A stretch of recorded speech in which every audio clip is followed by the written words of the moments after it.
The 2024 Lexus GX has been redesigned after 15 years with a new look and improved features. This SUV, known for its body-on-frame construction, now offers more power and torque from a downside V6 engine. It's heavier than before, but its chiseled features project a sense of adventure. The GX's standard full-time 4-wheel drive and Torsen locking limited slip center differential provide confidence off-road. Ground clearance has increased to 8.7 to 8.9 inches, and the towing capacity is now just over 9,000 pounds, depending on the trim. The GX is comfortable both on and off-road.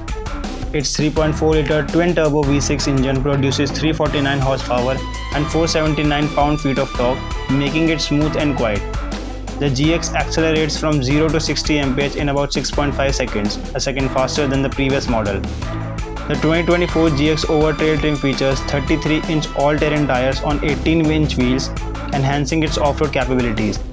The Overtrail's electronic kinetic dynamic suspension system improves articulation, helping keep the tires in contact with the ground on challenging tires.